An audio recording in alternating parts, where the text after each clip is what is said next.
Si están por ser padres o ya lo son, les suplico que lean esto con atención. Cuiden a sus hijos. Cuiden cada detalle de su comportamiento. Y si un día les dicen que tienen un amigo imaginario, por favor, no se lo tomen a la ligera. No cometan el mismo error que cometimos nosotros. Aprendimos de la peor manera que las cosas malas sí existen. Así como existe el bien, también existe el mal. Y ese mal puede presentarse de las formas más inocentes. Mi nombre es Isabel y vivo en un poblado de la costa de Guerrero. Somos una familia de 3. Bueno, éramos 3. Mi esposo Germán, mi hijo Agustín y yo. Digo éramos porque ahora estoy esperando otro bebé, pero esa parte viene después.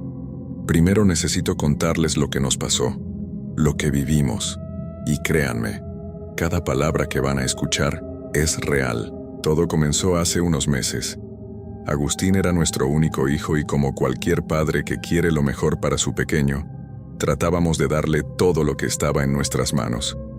Le comprábamos juguetes, lo llevábamos seguido al parque a jugar. Era un niño feliz, normal, como cualquier otro. Reía, corría, jugaba. Todo era perfecto en nuestra vida, hasta que cumplió 6 años. Fue entonces cuando empezó a cambiar todo. Al principio fueron cosas pequeñas, cosas que yo intentaba ignorar porque pensaba que era normal. Agustín comenzó a hablar solo cuando jugaba con sus carritos en la sala. Y sí, ya sé lo que están pensando. Todos los niños hablan solos cuando juegan. Es parte de su imaginación, de su desarrollo. Eso es lo que yo me decía a mí misma cada vez que lo escuchaba desde la cocina. Pero había algo diferente en la forma en que Agustín hablaba. No era solo que inventara voces para sus juguetes. No. Él hablaba como si de verdad alguien le estuviera respondiendo, como si hubiera otra persona ahí con él. Se reía de cosas que nadie más podía ver. Hacía pausas como si estuviera escuchando. Y a veces ponía una cara seria, como si le estuvieran diciendo algo importante. Un día me acerqué y le pregunté con quién hablaba. Recuerdo que estaba arrodillada junto a él en la alfombra de la sala. Agustín volteó a verme con esos ojos grandes y brillantes que tiene, y me dijo con toda naturalidad que estaba jugando con su amiguito. Le pregunté qué amiguito si no había nadie más ahí, y entonces me dijo algo que me hizo sentir un escalofrío por primera vez. Me dijo que su amigo era un niño que tenía un sombrero chistoso y grande, que era pequeño como él pero que hablaba como los adultos, que le gustaba jugar a las escondidas y que era muy bueno encontrándolo siempre. En ese momento sonreí y le dije que qué bonito, pensando que solo era su imaginación trabajando. Pero había algo en sus ojos, algo que me decía que él de verdad creía en lo que me estaba diciendo. Los días pasaron y Agustín seguía mencionando a su amigo, cada vez con más frecuencia, hasta que empezó a pasar algo que ya no podía ignorar. Hubo momentos en los que Agustín estaba jugando tranquilamente y de la nada empezaba a llorar. La primera vez corrí hacia él pensando que se había lastimado, pero cuando llegué no tenía ninguna herida visible. Le pregunté qué le pasaba y entre sollozos me dijo que su amigo lo había regañado. Le había regañado porque no quería jugar a lo que él quería. Intenté calmarlo y le dije que los amigos imaginarios no regañan, que todo estaba en su cabeza. Pero Agustín insistía en que su amigo sí estaba ahí y que se había enojado con él. Lo abracé y traté de hacerlo sentir mejor, pero por dentro empezaba a preocuparme de verdad. Entonces las cosas empeoraron. Una tarde Agustín vino llorando a la cocina. Tenía el brazo extendido hacia mí y cuando lo vi, sentí que el corazón se me detenía. Tenía unos rasguños pequeños, como líneas rojas muy delgadas en su bracito. Le pregunté desesperada qué le había pasado, cómo se había lastimado. Y él me dijo algo que me dejó helada. Me dijo que su amigo se había enojado mucho con él, porque no le quiso prestar su carrito favorito, que su amigo lo había arañado. Revisé toda la casa buscando algo con lo que pudiera haberse rasguñado.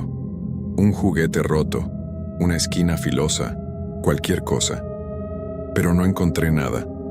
Los rasguños eran reales, estaban ahí en su piel, y no tenían ninguna explicación lógica. Esa noche esperé a que Germán llegara del trabajo. Necesitaba hablar con él. Necesitaba que alguien más me dijera que no me estaba volviendo loca. Cuando llegó, Lo senté en la mesa de la cocina y le conté todo, cada detalle, desde las conversaciones de Agustín hasta los rasguños en su brazo. Germán me escuchó en silencio. Vi cómo su expresión cambiaba mientras yo hablaba. Al principio parecía escéptico, como si pensara que estaba exagerando. Pero cuando le mostré los rasguños en el brazo de Agustín, cuando le conté sobre el sombrero grande que describía nuestro hijo, su cara se puso seria, muy seria. Se quedó callado por un momento largo. Luego me miró a los ojos y me dijo algo que nunca pensé que escucharía. Me dijo que creía que era un duende el que estaba molestando a Agustín. Al principio pensé que estaba bromeando. Quise reírme, pero Germán no estaba sonriendo. Estaba completamente serio. Me explicó que en su familia, especialmente su mamá, siempre habían creído en esas cosas, que cuando él era niño, su abuela le contaba historias sobre duendes que vivían cerca de las casas, que a veces jugaban con los niños, y que había que tener mucho cuidado porque no todos eran buenos. Algunos podían ser peligrosos. Esa misma tarde Germán llamó a su mamá. Ella es una señora de edad grande, tiene como 73 años. Le contó todo lo que estaba pasando con Agustín. Yo estaba ahí, escuchando la conversación por el altavoz. La señora escuchó con mucha calma. No pareció sorprendida en absoluto, y eso me asustó más. Cuando Germán terminó de contarle, su mamá le dijo que tenía razón, que el amiguito de Agustín en realidad era un duende. Sentí que las piernas me temblaban al escuchar eso. Pero luego ella dijo algo que nos dio un poco de esperanza. Dijo que teníamos suerte de que no fuera uno malo, porque si así fuera ya le hubiera hecho algún daño grave a Agustín o a nosotros. La mamá de Germán le prometió que iban a hablar con su comadre, una señora que sabía de estas cosas, que conocía formas de hacer que los duendes se fueran de las casas y dejaran en paz a las familias. Germán le agradeció y quedaron en que al otro día se volverían a marcar para saber qué podíamos hacer. Esa noche casi no dormí. Me quedé viendo a Agustín mientras dormía. Me preguntaba si ese ser estaría ahí, en su cuarto, observándolo. La sola idea me ponía la piel de gallina. Germán me abrazó y me dijo que todo iba a estar bien, que pronto tendríamos una solución. Pero yo podía sentir su preocupación también. A la mañana siguiente las cosas escalaron mucho más.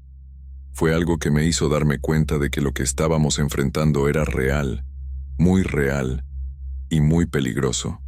Agustín estaba sentado en su mesita del comedor, desayunando y viendo una caricatura en su tableta. Yo estaba en la cocina preparando algo de comer. Todo parecía normal. De repente escuché un golpe fuerte. Corrí al comedor y vi la tableta en el piso. La mesita estaba un poco movida de su lugar. Agustín estaba ahí sentado con los ojos bien abiertos, asustado. Mi primer instinto fue regañarlo. Le dije que tuviera más cuidado, que esas cosas cuestan dinero. Pero él empezó a llorar y me dijo que él no había sido. Me dijo que fue su amigo, que su amigo estaba muy bravo. Y entonces dijo algo que hizo que sintiera un frío recorrerme todo el cuerpo. Agustín me dijo que su amigo estaba enojado porque había oído que lo queríamos sacar de la casa, que lo quería fuera, que ya no lo queríamos ahí. Me quedé paralizada. La noche anterior, cuando Germán habló con su mamá sobre el duende, Agustín estaba completamente dormido en su cuarto. Revisé varias veces. Estaba profundamente dormido. No había manera de que hubiera escuchado esa conversación. Era imposible, a menos que ese ser, ese duende, hubiera estado ahí con nosotros. Escuchando todo, sentí pánico, un pánico que nunca había sentido antes. Agarré a Agustín de la mano y lo llevé corriendo a mi cuarto. Cerré la puerta con seguro. Me senté con él en la cama y lo abracé fuerte. Él me preguntaba por qué estaba tan asustada. Yo solo le decía que todo iba a estar bien, pero por dentro estaba aterrada. Me quedé encerrada con él hasta el mediodía. No salí ni para ir al baño. Solo esperaba a que Germán llegara del trabajo. Necesitaba que estuviera ahí con nosotros. Cuando finalmente escuché su camioneta llegar, salí corriendo a contarle lo que había pasado. Le conté sobre la tableta, sobre lo que Agustín había dicho, sobre cómo ese ser había estado ahí, escuchándonos. Germán se preocupó muchísimo. Vi el miedo en sus ojos. Me dijo que no podíamos quedarnos ahí, que no sabía qué más podría hacerle esa cosa a Agustín. Decidió que lo mejor era llevarnos con su hermana Blanca. Ella vivía como a 15 minutos de nuestra casa. Pensó que ahí estaríamos seguros mientras veían qué hacer, mientras su mamá les decía cómo hacer una limpia a la casa o lo que fuera necesario. Llegamos a la casa de Blanca y le explicamos todo. Ella nos escuchó con atención. Pude ver que también estaba preocupada, aunque intentaba no demostrarlo mucho. Sin ningún problema nos dijo que nos quedáramos con ella todo el tiempo que fuera necesario. Germán tenía que regresar al trabajo a terminar su turno. Nos dejó ahí pensando que estaríamos a salvo, que con su hermana nada malo podría pasar, pero ese ser, ese duende tenía otros planes para nosotros. Planes que casi nos cuestan lo más valioso que teníamos: la vida de nuestro hijo. Me quedé platicando con Blanca en la sala de su casa. Le estaba dando más detalles sobre todo lo que había pasado, sobre las conversaciones de Agustín con su supuesto amigo, sobre los rasguños, sobre el miedo que sentía cada vez que veía a mi hijo jugar solo. Blanca me escuchaba con atención, tratando de entender todo. En eso, Agustín se acercó y me pidió permiso para salir al patio a jugar. Blanca tenía un columpio viejo que había sido de sus hijos cuando estaban pequeños. Miré por la ventana. El patio se veía desde la sala perfectamente. No había manera de que se perdiera o le pasara algo ahí. Pensé que estaría bien, que necesitaba distraerse un poco después de todo lo que había pasado. Le dije que sí, que podía salir a jugar, pero le pedí que no se alejara, que se quedara donde yo pudiera verlo. Agustín sonrió y salió corriendo hacia el columpio. Lo vi mecerse ahí, contento, como cualquier niño de su edad. Seguí platicando con Blanca mientras lo vigilaba desde la sala. Todo parecía estar bien, tranquilo, normal. No pasaron más de 5 minutos cuando Blanca, que había ido a la cocina a preparar algo de cena, se quedó callada de repente. Volteó hacia la ventana y luego me miró con una expresión extraña. Me preguntó dónde estaba Agustín. Yo le dije que estaba en el columpio, pero cuando miré hacia afuera el columpio estaba vacío. Meciendo solo con el viento, sentí que el corazón se me salía del pecho. Salí corriendo al patio gritando su nombre. Blanca salió detrás de mí. Las dos empezamos a buscarlo por toda la casa. En los cuartos, en los baños, en la cocina, debajo de las camas, dentro de los closets. Gritábamos su nombre una y otra vez, pero no había respuesta. Agustín no estaba. Salimos a la calle desesperadas. Les preguntamos a los vecinos si habían visto pasar a un niño. Les dimos la descripción de Agustín, pero nadie nos daba razón de él. Nadie lo había visto. Era como si se lo hubiera tragado la tierra. Sentía que me ahogaba, que no podía respirar. Mi hijo había desaparecido en cuestión de minutos. Después de 20 minutos de búsqueda sin resultados, supe que tenía que llamar a Germán. Saqué mi teléfono con las manos temblando. Sabía que me iba a reclamar por no haberlo cuidado bien. Y tenía razón. Era mi culpa. Lo había dejado solo. Marqué su número y cuando contestó apenas pude hablar entre el llanto. Le dije que Agustín había desaparecido. Germán llegó en tiempo récord. Ni siquiera sé cómo manejó tan rápido sin tener un accidente. Cuando bajó de la camioneta, su cara estaba llena de desesperación. Empezó a buscar por todos lados, pero él no buscaba como nosotras. Él buscaba con otra mentalidad. Germán estaba seguro de que tenía que ver ese ser, ese duende al que Agustín llamaba amigo. Lo vi hacer algo que me sorprendió. Germán empezó a hablarle al duende como si estuviera ahí con nosotros, en voz alta, sin importarle que los vecinos lo escucharan. Le decía que por favor no le hiciera daño a su hijo, que Agustín era un buen niño, que no tenía nada que ver con nada, que lo iban a dejar en paz, que ya no iban a hacer nada para sacarlo de nuestra vida, que podía seguir jugando con él, pero que por favor no le hiciera daño y que nos lo devolviera. Blanca le decía que estaba loco, que cómo le iba a estar hablando a un duende, que esas cosas no existen, que lo más seguro era que alguien se hubiera llevado a Agustín, que lo que teníamos que hacer era poner una denuncia de desaparición, llamar a la policía. Pero Germán no le hacía caso.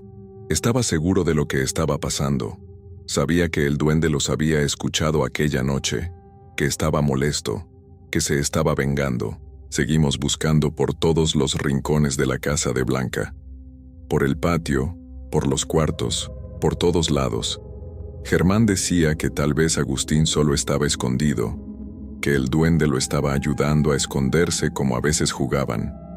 Aunque estábamos lejos de nuestra casa, Germán no descartaba que ese ser nos hubiera seguido hasta ahí. Empezamos a buscar alrededor de la vivienda.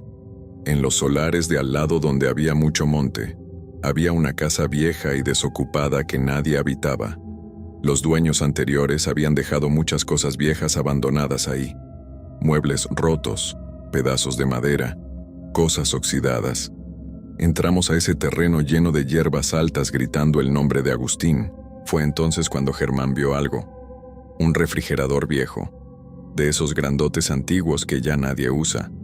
Estaba todo oxidado, lleno de tierra y telarañas. Germán se quedó viéndolo por un momento. Luego corrió hacia él. Yo no entendía qué hacía, pero él tuvo una corazonada. Algo le dijo que abriera ese refrigerador.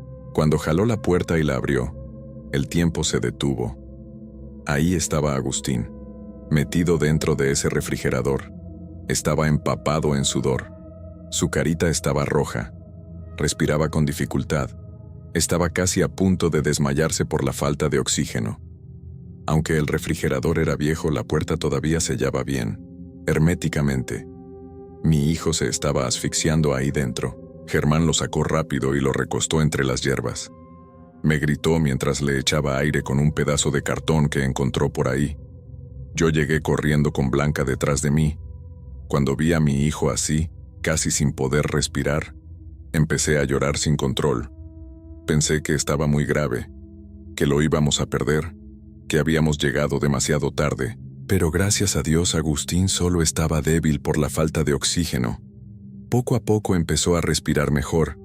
Le dimos agua, lo abrazamos, lloramos de alivio. Habíamos encontrado a nuestro hijo. Estaba vivo. Eso era lo único que importaba en ese momento. Cuando Agustín se recuperó lo suficiente, ya estando de regreso en nuestra casa, necesitábamos saber qué había pasado, cómo había terminado dentro de ese refrigerador. Le preguntamos con calma, sin querer asustarlo más de lo que ya estaba, y lo que nos contó confirmó todas nuestras sospechas. Confirmó que lo que estábamos enfrentando era algo muy peligroso. Agustín nos dijo que su amigo había aparecido de nuevo mientras jugaba en el columpio, que de repente lo vio ahí parado, sonriéndole, que le dijo que jugaran a las escondidas, que hacía mucho que no jugaban a eso. Agustín aceptó porque pensó que sería divertido. Su amigo le dijo que él lo iba a ayudar a encontrar el mejor escondite, uno donde nadie lo pudiera encontrar jamás. Nos contó que el duende lo llevó hasta ese solar abandonado, que le mostró el refrigerador y le dijo que ese era el lugar perfecto para esconderse, que ahí nadie lo encontraría. Agustín confiaba en su amigo, así que no dudó. El duende le abrió la puerta del refrigerador y le dijo que se metiera, que cerrara los ojos y contara hasta 100. Cuando Agustín se metió dentro, el duende cerró la puerta. Mi hijo intentó empujar desde adentro para abrirla, pero no podía. Por más que empujaba con todas sus fuerzas, la puerta no se abría. Y entonces escuchó algo que lo aterrorizó. Desde afuera, ese ser se estaba riendo. Una risa fea, burlona, malvada. Y le decía que ahora sí jamás lo iban a encontrar, que se iba a quedar ahí para siempre.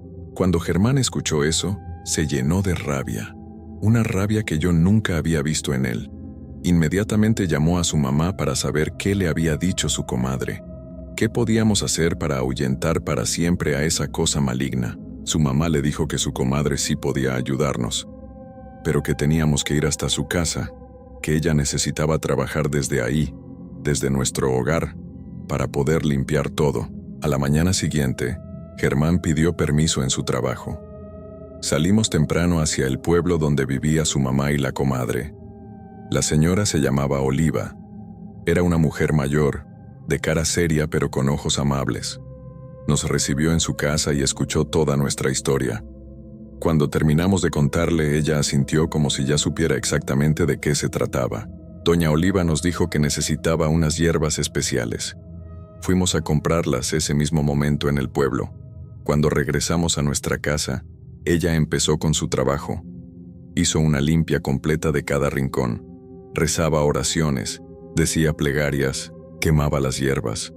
El humo llenaba toda la casa con un olor fuerte pero no desagradable. Para Agustín hizo algo especial. Un pequeño collar con piedras negras y trozos de otras cosas que no supe identificar. Le puso el collar a mi hijo y le dijo que era muy importante que no se lo quitara. Doña Oliva nos explicó que con eso era suficiente para que ese ser nos dejara en paz. Pero nos advirtió que teníamos que tener mucho cuidado. Nos dijo que Agustín no debía quitarse el collar por al menos 5 días, que era muy importante. También nos advirtió que lo cuidáramos especialmente en la noche, porque aunque él no se lo quitara por sí solo, podría ser que el duende intentara quitárselo mientras dormía. Y si eso pasaba, si lograba quitarle el collar, podría hacerle mucho daño, porque iba a estar muy enojado. Esas palabras nos llenaron de terror. Pero sabíamos que teníamos que hacerlo. Teníamos que proteger a nuestro hijo. Así que Germán y yo nos encargamos de estar vigilándolo día y noche durante esos 5 días. No dormimos casi nada. Nos turnábamos para estar siempre atentos. Uno dormía unas horas mientras el otro vigilaba. Y luego cambiábamos. Durante esos 5 días no pasó nada extraño. Todo estuvo en orden, pero no bajamos la guardia. Después de los 5 días, aunque ya no era un cuidado tan exhaustivo, decidimos dejarle el collar 4 días más, solo para estar seguros, solo para tener la certeza de que ese ser ya no estaba con nosotros. Gracias a Dios, ya pasaron más de 4 meses desde todo eso. Y Agustín jamás nos volvió a tocar el tema de su amigo. Nunca más lo escuchamos hablar solo. Nunca más vimos rasguños extraños en su cuerpo. Nunca más pasó nada fuera de lo normal. Parecía que finalmente estábamos en paz, que habíamos dejado atrás esa pesadilla. Pero ahora les cuento esto por una razón, por algo que me tiene muy preocupada. Resulta que hace unas semanas me enteré de que estoy embarazada. Vamos a tener otro bebé. Germán está muy feliz. Agustín también está emocionado de que va a tener un hermanito o hermanita. Pero yo tengo miedo, mucho miedo. Tengo miedo de que la historia se vuelva a repetir, de que ese ser regrese cuando nazca el bebé. Sé que ese duende está enojado con nosotros. Lo sacamos de nuestra casa, lo alejamos de Agustín, y esas cosas no olvidan, no perdonan. Me da terror pensar que pueda volver, que pueda hacerle daño a mi nuevo hijo, a mi bebé que aún no nace. Por las noches, cuando todos duermen, me quedo despierta pensando en eso. Me pregunto si hicimos lo suficiente, si la limpia de Doña Oliva fue realmente efectiva para siempre o solo por un tiempo.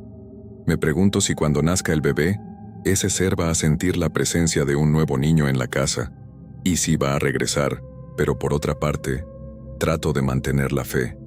Estoy segura de que nuestro hijo o hija al nacer estará protegida por Dios, que no vamos a permitir que nada malo le pase, que vamos a estar más atentos que nunca, que al primer signo extraño, vamos a actuar de inmediato.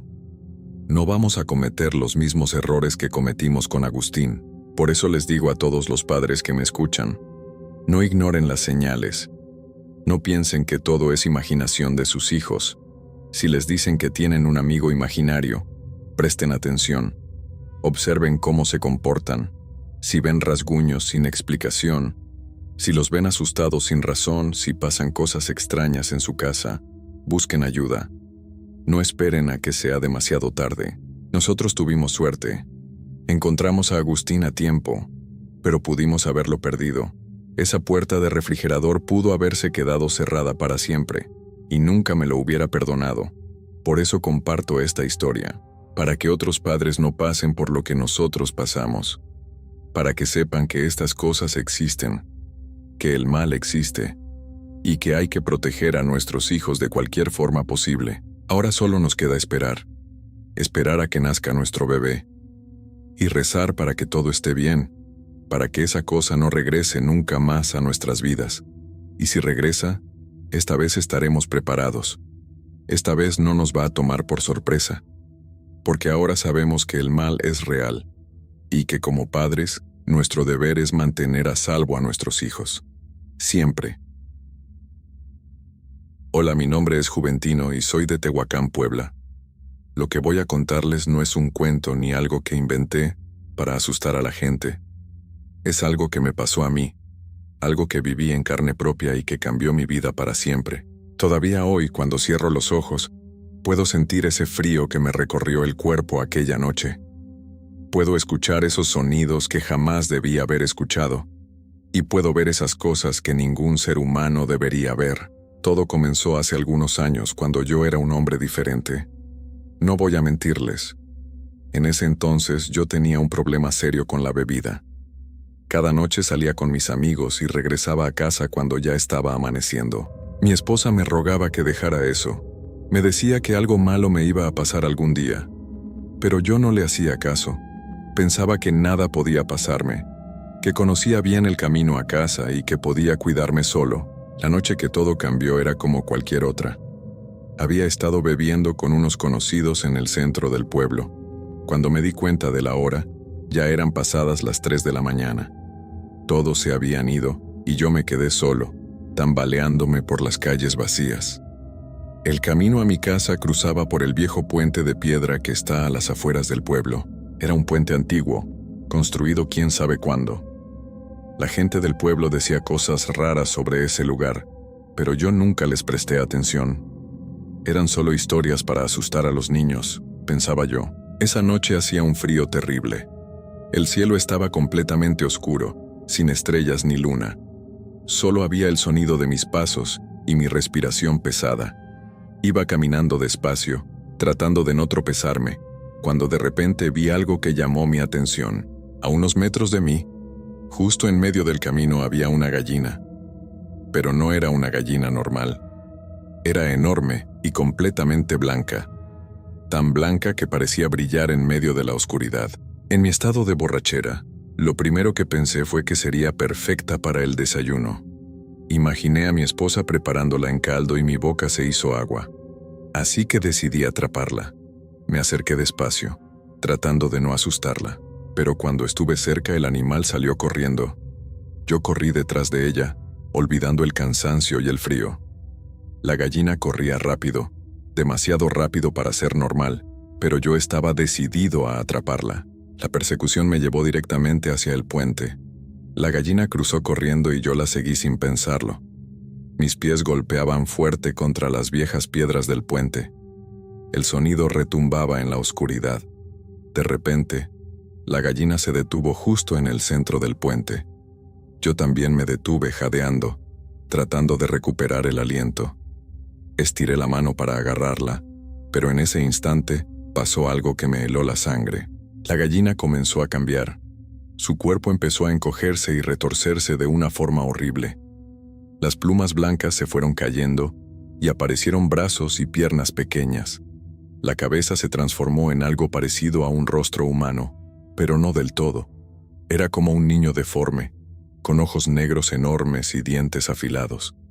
En cuestión de segundos, frente a mí ya no había una gallina.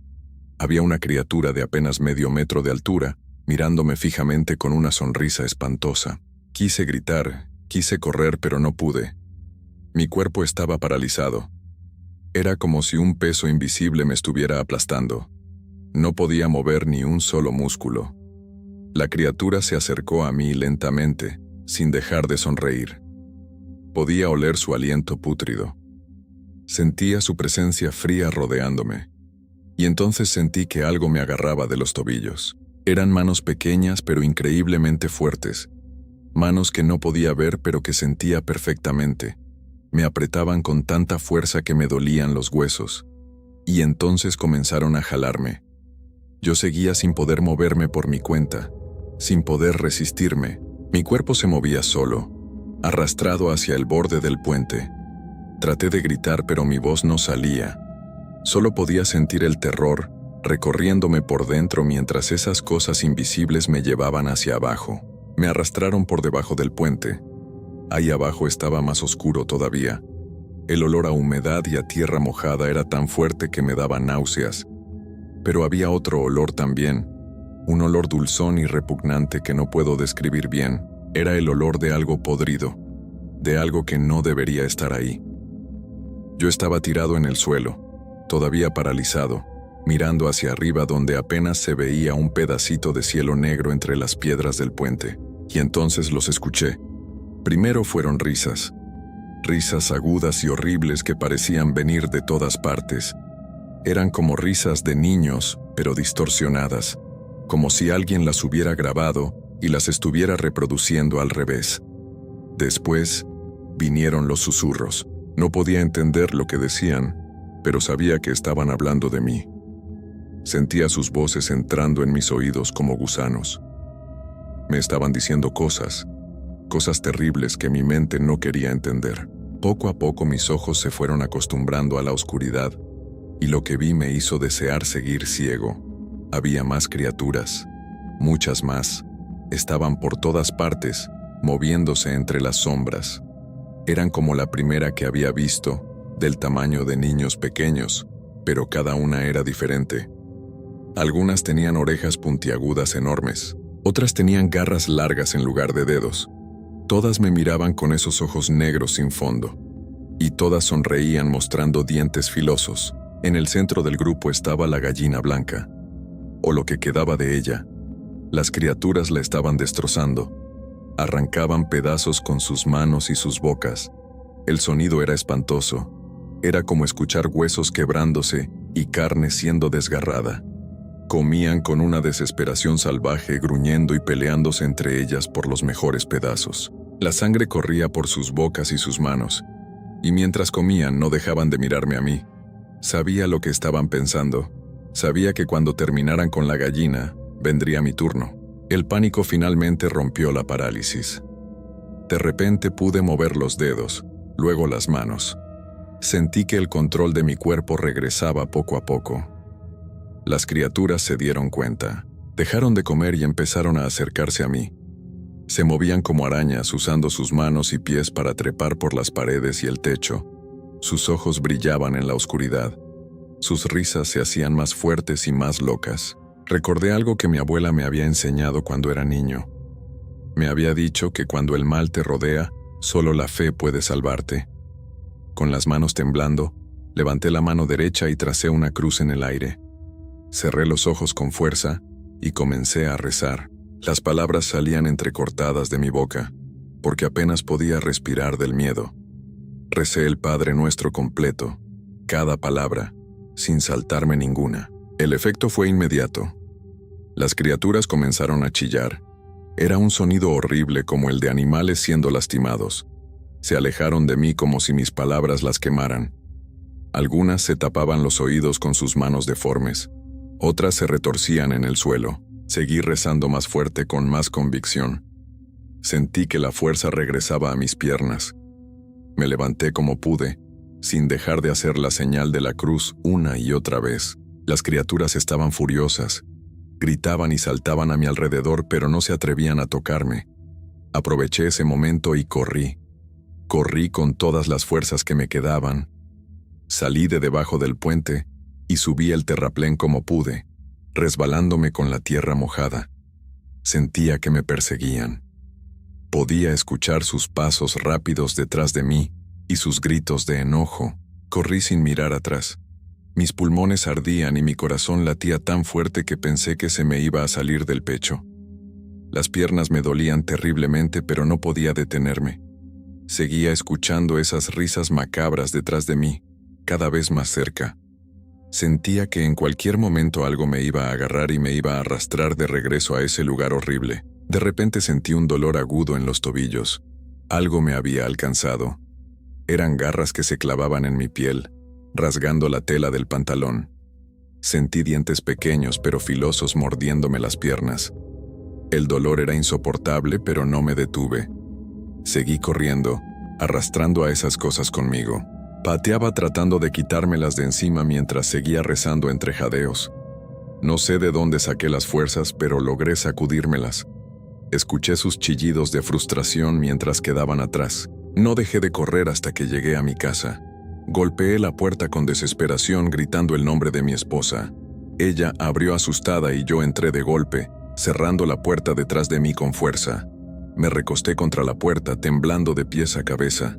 Mi esposa me miraba con los ojos muy abiertos, preguntándome qué me había pasado. Yo no podía hablar. Solo temblaba y lloraba como un niño pequeño. Ella me llevó a la cama y me quitó los zapatos. Vi que mis calcetines estaban empapados de sangre. Cuando los quitó, vimos las heridas. Mis tobillos estaban llenos de rasguños profundos y marcas de mordidas. La piel estaba desgarrada en varios lugares. Parecía como si un animal salvaje me hubiera atacado. El dolor era terrible, pero en ese momento casi no lo sentía. Estaba en shock. Mi esposa limpió las heridas lo mejor que pudo y las vendó. Me dio agua y me abrazó mientras yo seguía temblando. Esa noche no pude dormir. Cada vez que cerraba los ojos veía esas criaturas. Escuchaba sus risas. Sentía sus manos frías tocándome. Me quedé despierto hasta que amaneció, mirando por la ventana, asegurándome de que nada me hubiera seguido hasta la casa. Cuando finalmente salió el sol sentí un poco de alivio. La luz del día me hacía sentir que todo había terminado, que estaba a salvo. Al día siguiente desperté con un dolor terrible en las piernas. Por un momento pensé que todo había sido una pesadilla horrible provocada por el alcohol. Pero cuando me levanté y vi las vendas manchadas de sangre, cuando intenté caminar y casi me caigo del dolor, supe que todo había sido real. Las heridas estaban ahí, rojas e hinchadas. Cada paso era una agonía. Mi esposa tuvo que ayudarme a ir al baño. Me miró con una mezcla de preocupación y tristeza. Le conté todo lo que había pasado. Al principio no me creía. Pensaba que me había peleado con alguien o que me había caído borracho. Pero cuando vio lo asustado que estaba, cuando vio las marcas extrañas en mis piernas que no parecían de ningún animal conocido, empezó a creerme. Me dijo que su abuela le había contado historias sobre ese puente, historias sobre cosas que vivían ahí abajo y que salían de noche a buscar personas solitarias. Historias que ella siempre pensó que eran inventadas para asustar a los niños. Pasé varios días sin poder caminar bien. Las heridas tardaron semanas en sanar y dejaron cicatrices que todavía tengo. Pero las cicatrices en mi mente fueron peores. No podía dormir sin tener pesadillas. Cada ruido en la noche me hacía saltar. Tenía miedo de salir de la casa cuando oscurecía. Mi vida se había convertido en un infierno de miedo constante. Tomé una decisión. No podía seguir viviendo así. No podía quedarme en ese pueblo sabiendo que esas cosas estaban ahí, esperando. Hablé con mi esposa y le dije que teníamos que irnos. Ella estuvo de acuerdo.